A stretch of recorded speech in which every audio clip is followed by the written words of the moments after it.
coming up at the historic St. George Theater in Staten Island this Sunday, March 9th. Don't miss Frankie Valli and the Four Seasons, The Last Encores.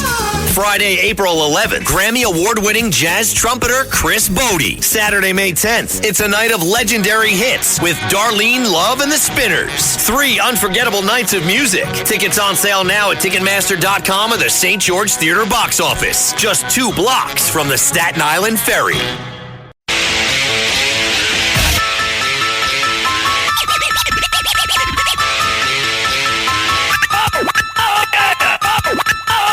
This is the Stone Zone with Roger Stone. People love him and respect him. Roger Stone.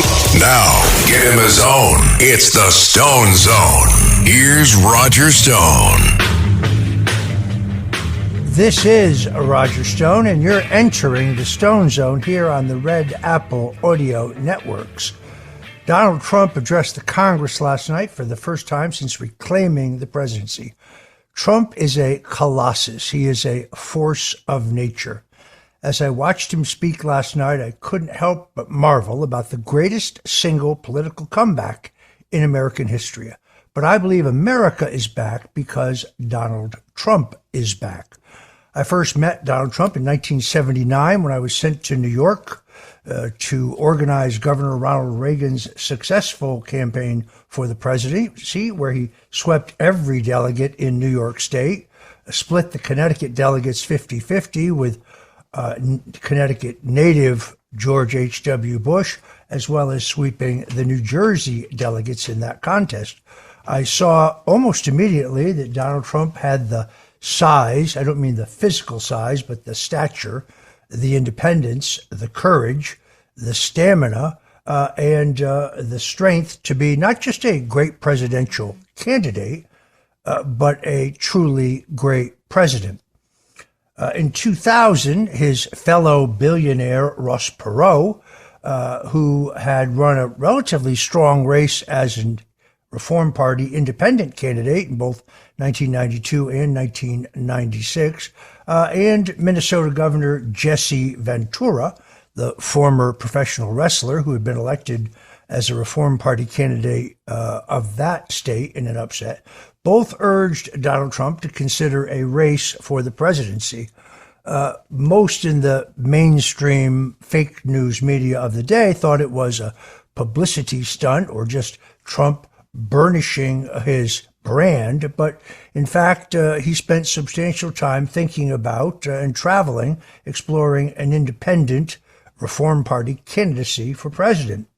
One of the things that attracted him was the fact that back in those days, under the campaign finance laws, Trump would have been allowed to get $38 million in general election funding from the public treasury, actually from the checkoff system on the income taxes, which created a fund from which presidential candidates were funded. $38 million in OPM to run for president, other people's money. Trump made very successful trips to the Simon Wiesenthal Holocaust Museum in Los Angeles, to the Bay of Pigs Museum in Miami, and made a foray to visit Governor Jesse Ventura in Minnesota before he correctly concluded that one could not be elected president as a third party or minor party candidate, that one needed to be either a Republican or a Democrat. Trump actually had been a registered Republican for most of his life, as were both of his parents, both of whom I knew well. He only became a Democrat for 2 years, and that was in the wake of the war in Iraq, which he opposed. That was his way of protesting. He regretted his support of George W. Bush in that contest. Little did I know that by 2016, the time and the man met, and he was exactly the right man at the right time, at a time that the American people had very little confidence in all institutions, Republicans, Democrats, Congress, the federal government, state governments, but most importantly, a growing distrust of establishment media, what we call legacy media. Last night, I think, perhaps was Trump's finest hour. I will note that he is the first president. There are a lot of firsts with Donald Trump, but he's the first president to mention his triumphant election. He is the first president in a State of the Union, I should say, to denounce his predecessor, but that is Trump. He is combative. He doesn't play by any rule book but his when it comes to politics. And, well, he's been incredibly successful. I think it was, in many ways, as I say, his greatest speech. Trump knew the Democrats wouldn't applaud no matter what. During the president's speech, Democrats refused to stand up and applaud, even for a child who was battling cancer. President Trump actually predicted this behavior at the beginning of his speech. This is my fifth speech to Congress. I look at the Democrats in front of me and I realize there's absolutely nothing I can say to make them happy or stand or smile or even applaud. Nothing I could do. I could find a cure to the most devastating disease that would wipe out entire nations, or announce the answers to the greatest economy in history, or the stoppage of crime to the lowest levels ever recorded. And these people sitting right in front of me will not clap, will not stand, and will not cheer no matter what. It's very sad. It should not be that way. I saw Elon Musk in the crowd last night. Interesting enough, Elon Musk was wearing a suit and tie. I've never seen him in a suit and tie previously. Last week, I criticized the Ukrainian president, Volodymyr Zelensky, who, despite the fact that we've given him $350 billion, cannot wear a suit and tie when he either addresses a joint session of Congress or when he meets with the President of the United States. He shows up in a dirty military type sweatshirt. I guess he's an actor playing a role, but his act is getting very old. We saw what happened in the Oval Office. It is very clear that if it is true that Zelensky met prior to his meeting with Trump with former Secretary of State Anthony Blinken, former Assistant Secretary of State for Ukraine Victoria Nuland, the former National Security Advisor Susan Rice, Senator Chris Murphy of Connecticut, who bragged about this on his social media, as well as Alexander Vindman, the architect of the fake Ukrainian collusion impeachment hoax, but then every one of them are in violation of federal law. The Logan Act specifically says that you cannot, as an American citizen, conduct your own foreign policy. And urging Zelensky to turn down a peace initiative by President Donald Trump is a textbook example of violation of that law. Frankly, I think Attorney General Pam Bondi should investigate, and if she can confirm that these talks took place, and I believe there's video of them, then I think those Democrats should be subjected to a bit of their own medicine. The president also gave a warm endorsement to Doge last night, giving credit to Elon Musk for creating the department, and he discussed the billions in waste and fraud that it has discovered. I created the brand new Department of Government Efficiency, Doge. Perhaps you've heard of it, he said. Of course, the Democrats in the chamber went crazy. Discovering the fraud found in Social Security's database, Trump said over 130,000 people, according to the Social Security database, are aged over 160 years. We have a healthier country than I thought, Bobby, Trump said, referencing Secretary of HHS Robert F. Kennedy Jr. Now, Bernie Sanders immediately took to social media to say that nobody who's 150 or 200 years old is receiving Social Security. It's a lie. Bernie, you don't get it. Somebody is getting that money. They're not really 150 or 160 or 200 years old. It's fraud. They're using somebody else's Social Security number. Bernie Sanders is particularly annoying to me because here's a guy who skimmed millions of his dollars, he and his wife, out of his two presidential campaigns in quote-unquote media commissions. Now, that is not illegal, but in my opinion, it is unethical unless you disclose it to your donors, which Bernie never did. Bernie used to criticize billionaires and millionaires. Now I notice he just criticizes billionaires. That's because Comrade Bernie has become a millionaire. Driving a top-of-the-line Mercedes and now with 3 vacation homes, Bernie favors socialism for thee, but not for Comrade Bernie. President Trump discussed the benefits last night of cutting billions in government waste. By slashing all of the fraud, waste, and theft we can find, we will defeat inflation, bring down mortgage rates, lower car payments, and grocery prices, protect our seniors, and put more money in the pockets of the American people. Trump also spoke out against the radical trans agenda last night. He pointed out that he had signed an executive order to ban men from playing in women's sports. 3 years ago, Peyton McNabb was an all-star high school athlete, one of the very best, preparing for a future in college sports. But when her girls' volleyball match was invaded by a male, he smashed the ball so hard in Peyton's face, causing traumatic brain injury, that he left her partially paralyzed on her right side, ending her athletic career forever. It was a shot like no one had ever seen before.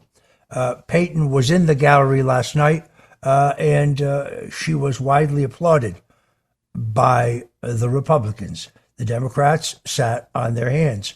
Trump said, I signed an order making the official policy of the United States government that there are only 2 genders, male and female.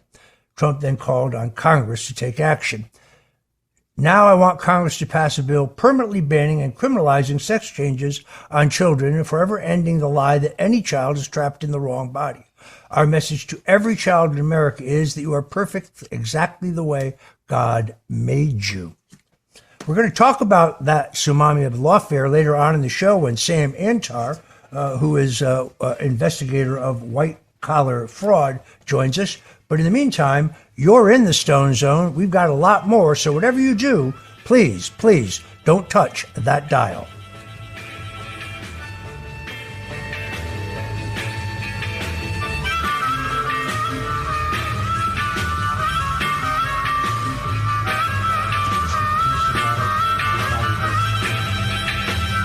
This is the Stone Zone with Roger Stone. Not just stepping stone. The Stone Zone.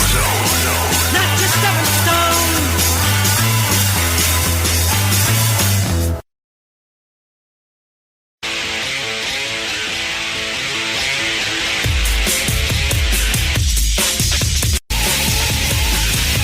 This is the Stone Zone with Roger Stone. They went after a guy named Roger Stone who's sitting in the office. And I'll say this in front of Roger, he's no baby. And right now he's cleaner than anybody in this place.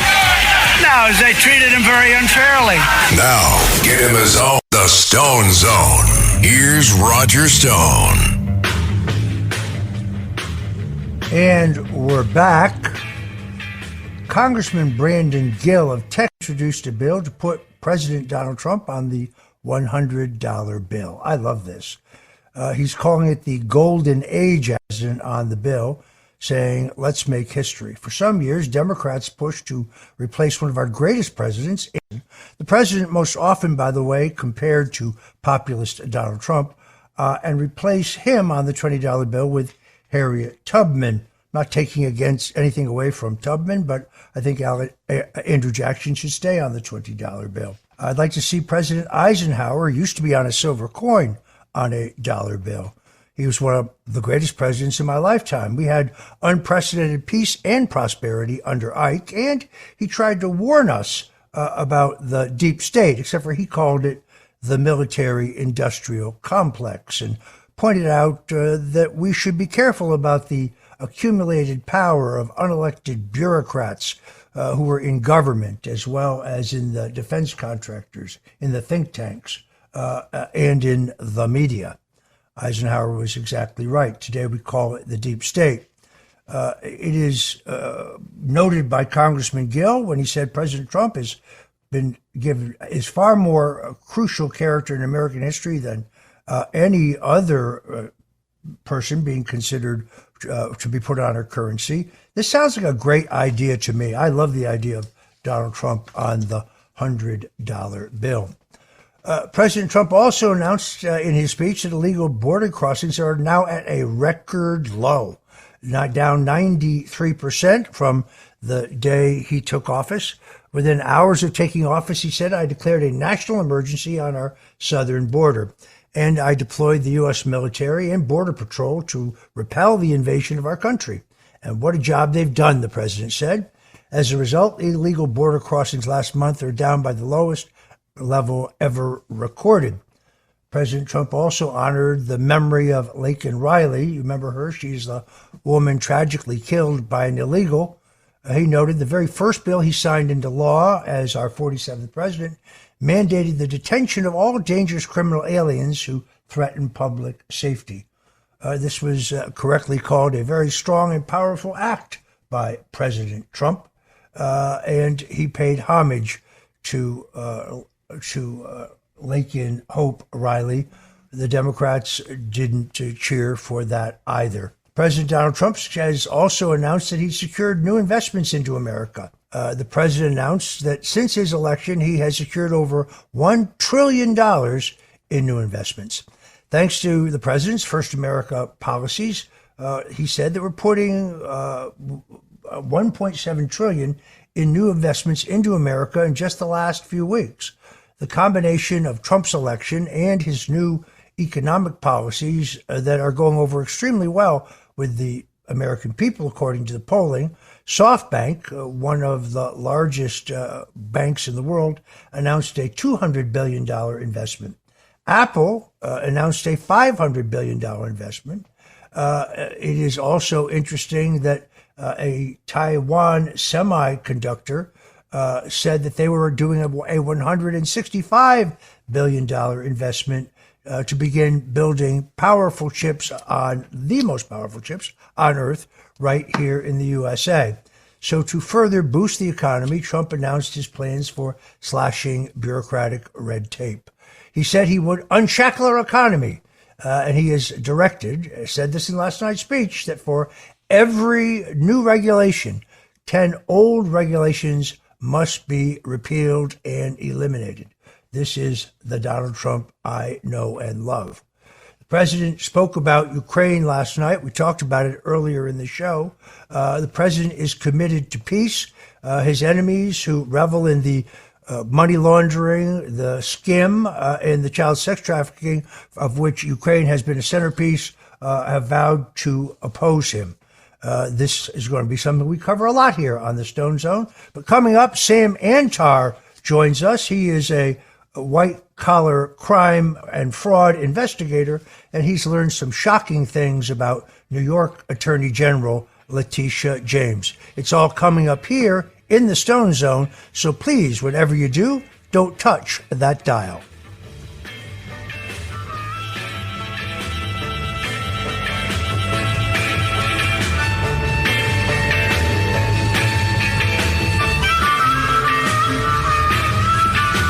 The Stone Zone with Roger Stone.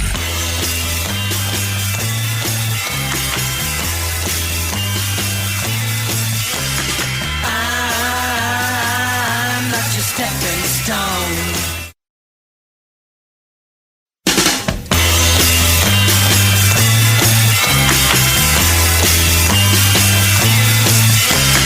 I'm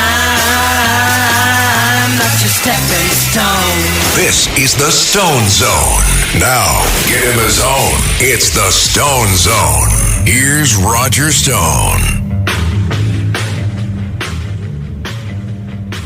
You are back in the Stone Zone, and joining me now is Sam Antar. Sam is a former certified public accountant whose career trajectory took a remarkable turn from perpetrator to investigator of financial fraud. As the former chief financial officer of Crazy Eddie, you remember them, a major consumer electronics chain in the northeastern United States in the 1980s, Antar was a key figure in one of the decade's largest security fraud schemes. Following his criminal conviction and after he paid his debt to society, Sam redirected his expertise towards forensic accounting, leveraging his firsthand knowledge of financial fraud to help combat white-collar crime, particularly by government. His unique perspective and technical expertise have made him an expert advisor to various clients, including government agencies, law enforcement organizations, law firms, independent investment research firms, hedge funds, and others. I urge you to check out his terrific blog, whitecollarfraud.com.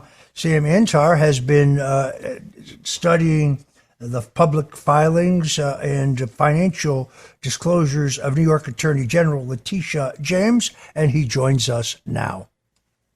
Thank you for having me on, Roger. Sam, you're back as you are every week with more shocking revelations, and I see that The Real Deal, a real estate publication, tried to mix it up with you, tried to question your conclusions. We'll get to that a little bit later, but you call New York Attorney General Letitia James a repeat offender, saying over the past decade, she's failed to report and disclose critical financial information, including hidden mortgages, rental income, and so on. So walk us through your latest revelations.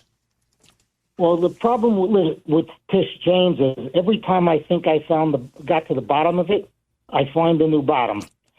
To recap, she has two properties, one in Norfolk, Virginia, and another property in Brooklyn. In the Norfolk, Virginia property, which she purchased in August 2020 for approximately $138,000 or so, she took a $109,000 mortgage. Initially, it was supposed to be a second home, but on all of her financial disclosures, she listed it as an investment property. That $109,000 mortgage was never disclosed in the financial disclosures to New York State. Then, all of a sudden, in 2023, two new mortgages appear totaling between $250,000 to $400,000, making the total mortgages on that property in Norfolk, West Virginia, to be approximately $350,000 to $509,000. However, the valuation that she placed on the property in her own disclosures and in her own words was still $100,000 to $150,000. So the question is, how does she get leverage $350,000 to $510,000 on a property that's worth at most, according to her own words, $150,000? Even if you go to the tax assessor's roll, which values a property slightly higher at $180,000, that still doesn't make up for the lopsided loan-to-equity ratio, which is approximately 2 or more times the valuation of the property.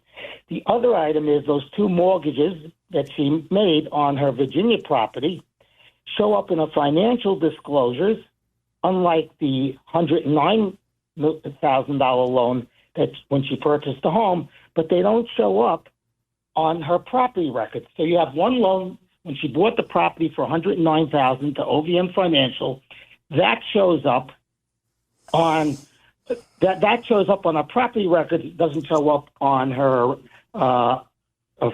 financial disclosures. Then you have two other loans totaling $250,000 to $400,000 that show up on her financial disclosures, but don't show up on her property records. Okay. On top of that, the property showed $5,000 in income, between $1,000 and $5,000 in income, in the first year of ownership in 2020. All of a sudden, there's no income during all of those years, and she still lists it as an investment property, which gives me segue into the next topic. When I did further research, I discovered in 2013 a Crain's article that said that on her Brooklyn property, which we haven't discussed yet, but this will, transition us, on her Brooklyn property, she had failed to disclose rental income for many years. So you see an interesting parallel. That's why I call her a repeat offender. Now, it could be that there was no income on the Virginia property after the first year. But the other issues remain. She has one mortgage that's on the property records, not on the financial disclosures. She has two mortgages on the financial disclosures that are not on her property records, and she has a large amount of total loans against the value of the property, 2 to 3 times the value of the property, which in this world is insane, to use the Crazy Eddie motto. So that is the Virginia property. The New York property, The problem with that property was all of a sudden, between 2021 and 2022, she increased the valuation of the property by approximately 42%. Now, I remember that year very vividly. It was the year of COVID, okay? It was the year of COVID. At that time, values of properties in Brooklyn were going down or slightly higher. In other words, there was no big spike in the valuation of the property. That same year, she took an additional approximately $400,000 in mortgages when she spiked the value. Now, the amount of mortgages on the Brooklyn property, okay, are far less than the total valuation. But what got me was, if you look at the pattern of the assessed valuations on the property, in that 1 year, the assessed valuation of the property declined about 7%, while her own valuation of the property increased 40%. I wanted to know why the spike in the valuation of the property. Was it because she took 2 new loans? But she seemed to have had adequate equity even without the valuation spike to take 2 additional loans. So this thing doesn't make sense. And, listen, I don't have subpoena power. You don't have subpoena power. At the end of the day, all we can do is look at the financials from public information, scrutinize them, and point out the inconsistencies, and that's what I've done. Well, we do know that under state law, public officials must disclose all mortgages and encumbrances on reportable real estate. Under Section 73A of the New York Public Officers Law, elected officials must file sworn annual statements disclosing all real estate holdings except personal residences that don't generate income, all sources of income exceeding $1,000, and all debts exceeding $10,000. These, by the way, are not, as you point out, optional formalities, but legal statements signed under penalty of perjury. False statements can constitute a Class A misdemeanor under New York state law, punishable by up to a year in jail. It's interesting. The other day, there was almost no reporting. A woman by the name of Sophia Quintara, I think I've pronounced that right, filed a lawsuit in 2022 against Attorney General Letitia James and her chief of staff, claiming that she had been sexually assaulted by the chief of staff and that James had covered it up. James moved to have the suit dismissed. That was roughly 2 years ago. Then late last week, it appears that although the suit itself was not dismissed, the charges or the claims against Letitia James herself were dismissed. When I reported on this, your comment was that is the least of her problems.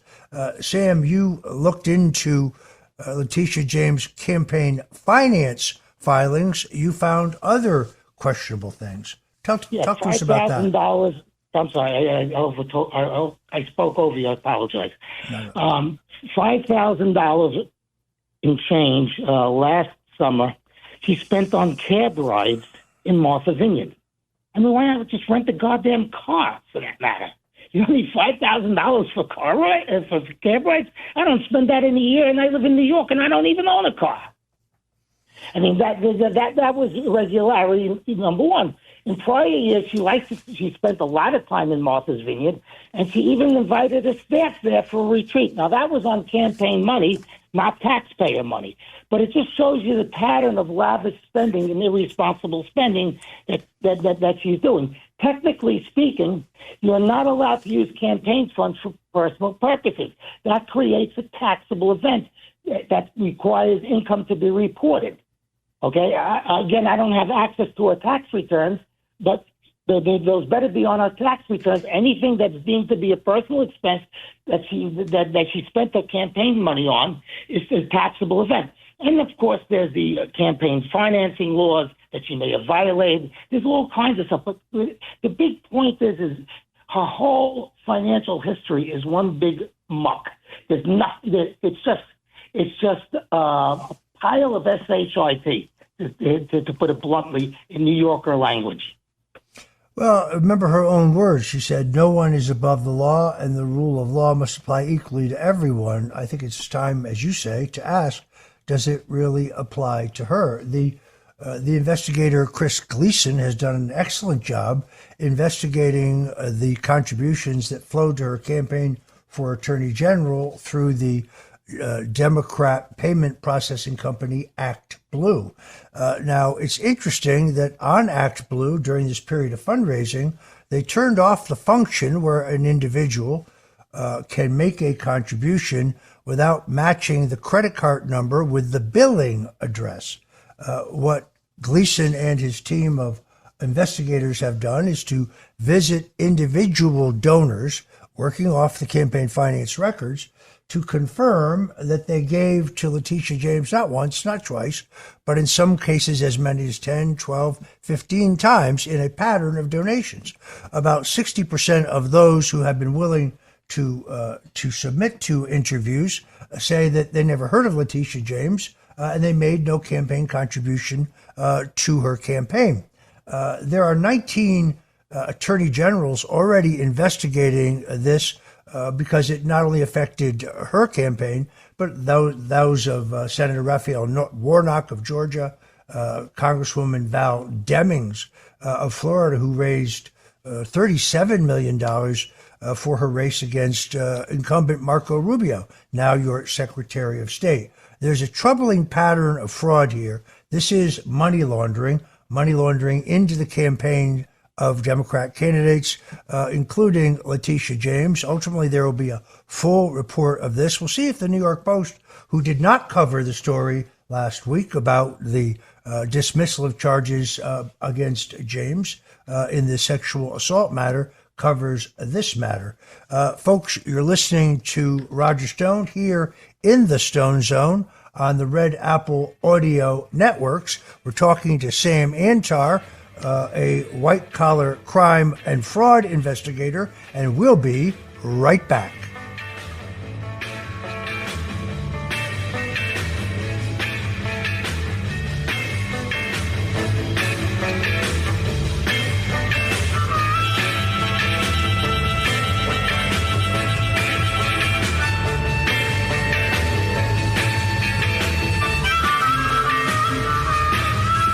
This is the Stone Zone with Roger Stone. Not just stepping stone. The Stone Zone.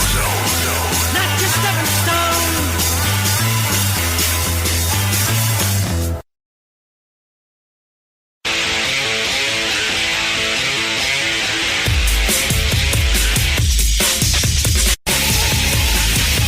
This is the Stone Zone. Roger Stone. They went after a guy named Roger Stone who's sitting in the office. And I'll say this in front of Roger, he's no baby. And right now he's cleaner than anybody in this place.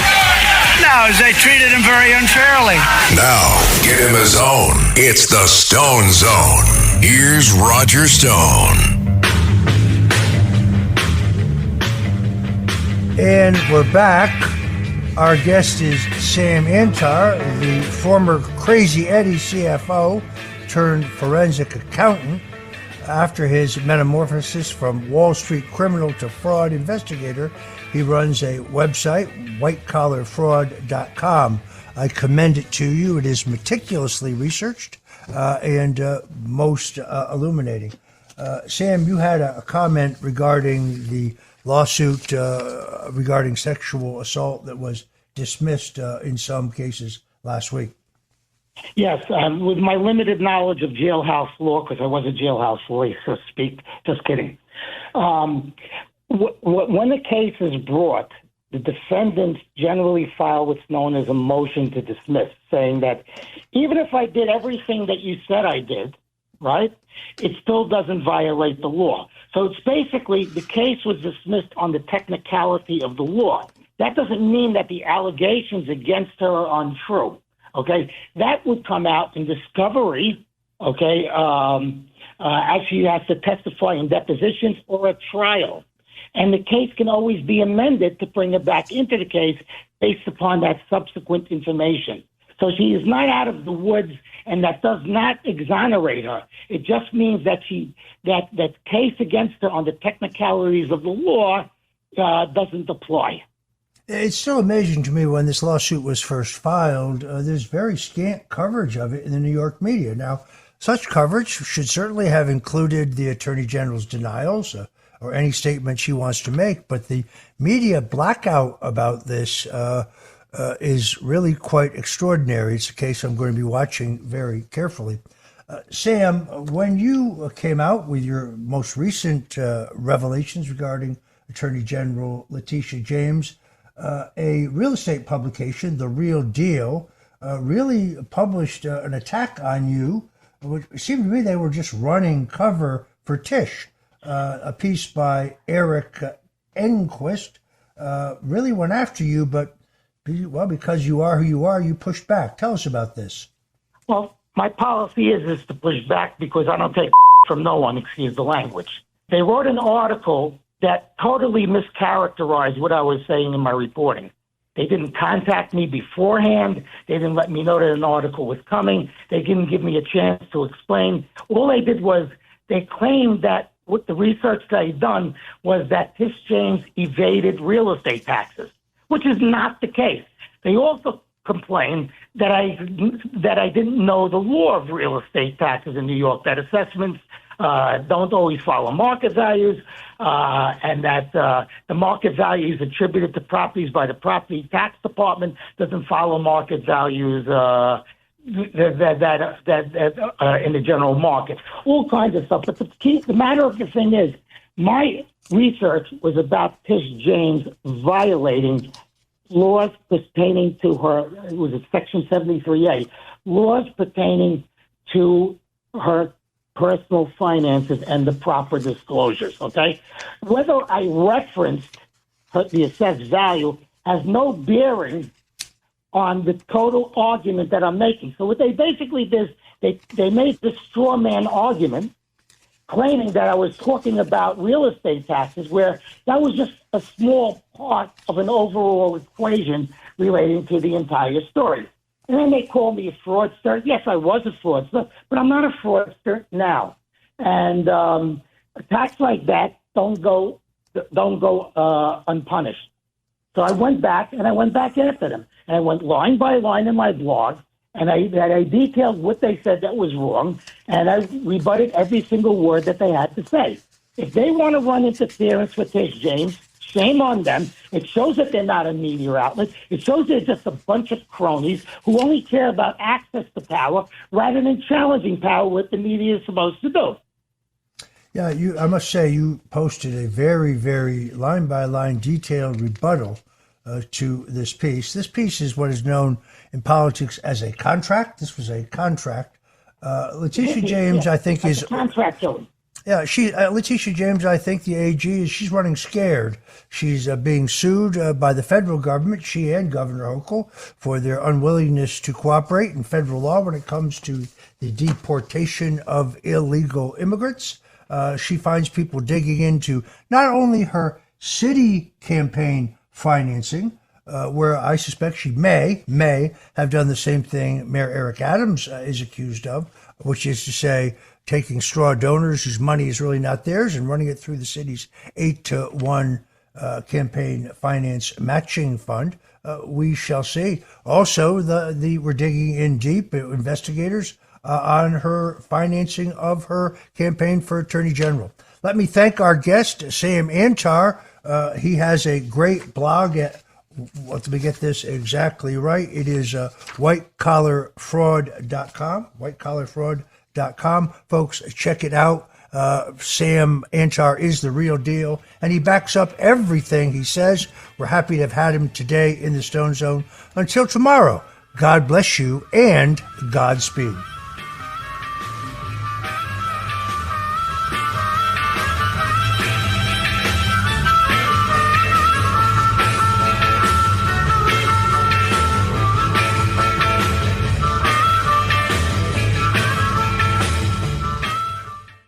Greg Kelly here with an urgent retirement warning. President Trump's return is set to usher in a new golden age, but growing trade tensions and China's ruthless attack on the dollar have rattled the markets. That's why Warren Buffett just dumped $133 billion in stocks. And so too have Jeff Bezos, Larry Page, and even Jamie Dimon, CEO of the world's largest bank. That's why thousands of informed IRA and 401k savers are now shielding their savings with gold. And the experts at Colonial Metals Group are the only folks I trust to help you to do the exact same thing, especially now after Rich Dad Poor Dad author Robert Kiyosaki warned of a coming market crash. So visit freegoldguide.com/Kelly or call 800-655-5186. You'll get a free gold guide on how to bulletproof your wealth with gold tax-free. Plus, see if you qualify for a free home safe and as much as $7,500 in free silver. Once again, that's freegoldguide.com/Kelly.